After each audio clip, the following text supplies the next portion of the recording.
Halo semuanya, hari ini kita bakal ngebuka pintu ke sebuah dunia internet yang sama sekali baru. Dunia di mana?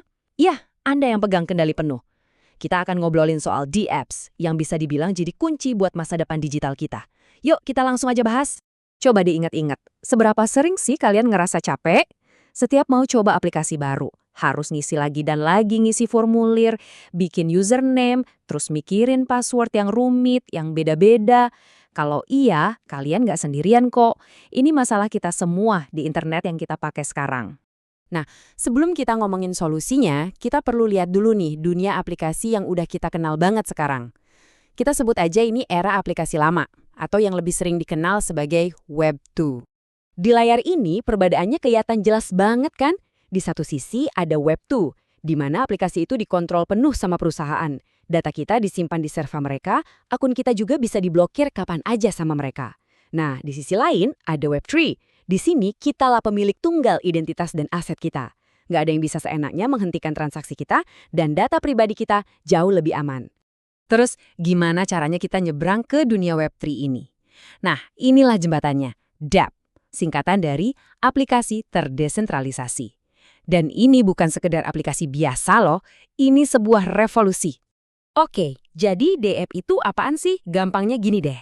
Ini adalah aplikasi yang nggak berjalan di server milik satu perusahaan aja, tapi dia berjalan di atas jaringan blockchain.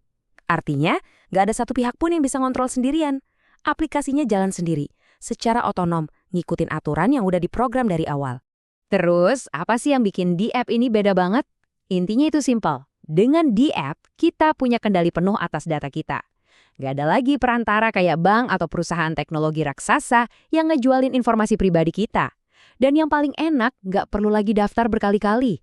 Semuanya dibangun di atas blockchain, yang berarti lebih transparan dan pastinya lebih aman. Oke, sekarang kita masuk ke bagian yang paling wow menurut saya. Bagian yang benar-benar mengubah permainan dan cara kita berinteraksi sama dunia digital, konsep satu kunci. Atau lebih tepatnya, satu dompet untuk semua aplikasi. Yep, benar banget. Udah, buang jauh-jauh deh itu semua formulir pendaftaran dan puluhan password yang bikin pusing. Di dunia Web3, dompet kripto kita itu bukan cuma buat nyimpan aset, tapi juga berfungsi sebagai KTP digital kita. Satu dompet ini jadi paspor kita buat masuk ke semua ekosistem dApp. Keren kan? Dan cara pakainya gampang banget, cuma 3 langkah. Pertama, kita kunjungi dApps-nya, terus klik tombol hubungkan dompet. Kedua, kita kasih izin akses. Tapi ingat ya, dibaca dulu baik-baik izinnya apa.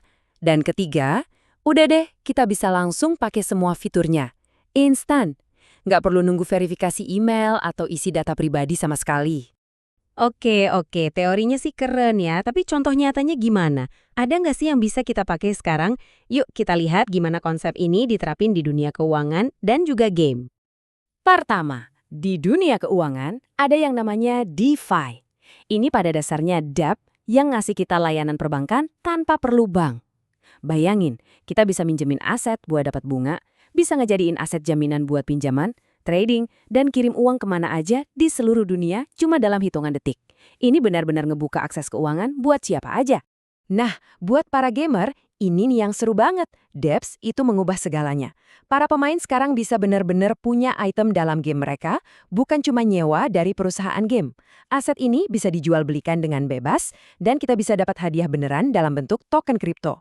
Permainannya pun jadi lebih adil dan transparan. Oke, kita udah bahas yang seru-serunya. Sekarang kita harus ngomongin sesuatu yang super penting. Dengan kebebasan dan kekuatan besar yang ditawarin Web3, ada juga tanggung jawab yang besar. Aturan mainnya beda, terutama soal keamanan. Kutipan ini benar-benar pas banget. Anggap aja di Web3 ini kamu itu banknya kamu sendiri. Nggak ada customer service yang bisa ditelepon buat reset password kalau kita bikin kesalahan. Kita sendiri yang harus pegang kendali dan tanggung jawab penuh. Biar lebih kebayang risikonya, lihat perbandingan ini. Di Web2, ancaman terbesarnya itu phishing yang nyuri password akun kita. Pasti kesel banget, tapi akunnya masih bisa diselamatin. Nah, di Web3, phishing itu jauh-jauh lebih bahaya. Dep palsu bisa nipu kita buat ngasih izin yang akibatnya bisa nguras seluruh isi dompet kita. Dan sekali hilang, ya hilang selamanya. Terus gimana dong caranya biar aman? Ada 3 langkah wajib yang harus kalian ikutin. Pertama, selalu Selalu pastikan kalian ada di URL yang resmi, jangan asal klik link dari manapun. Kedua, pas dompet minta izin, luangkan waktu buat baca pesannya dengan sangat teliti, jangan asal klik confirm. Dan yang ketiga, ini tips pro, sangat disarankan buat pakai dompet terpisah dengan dana kecil aja buat nyoba-nyoba dap baru.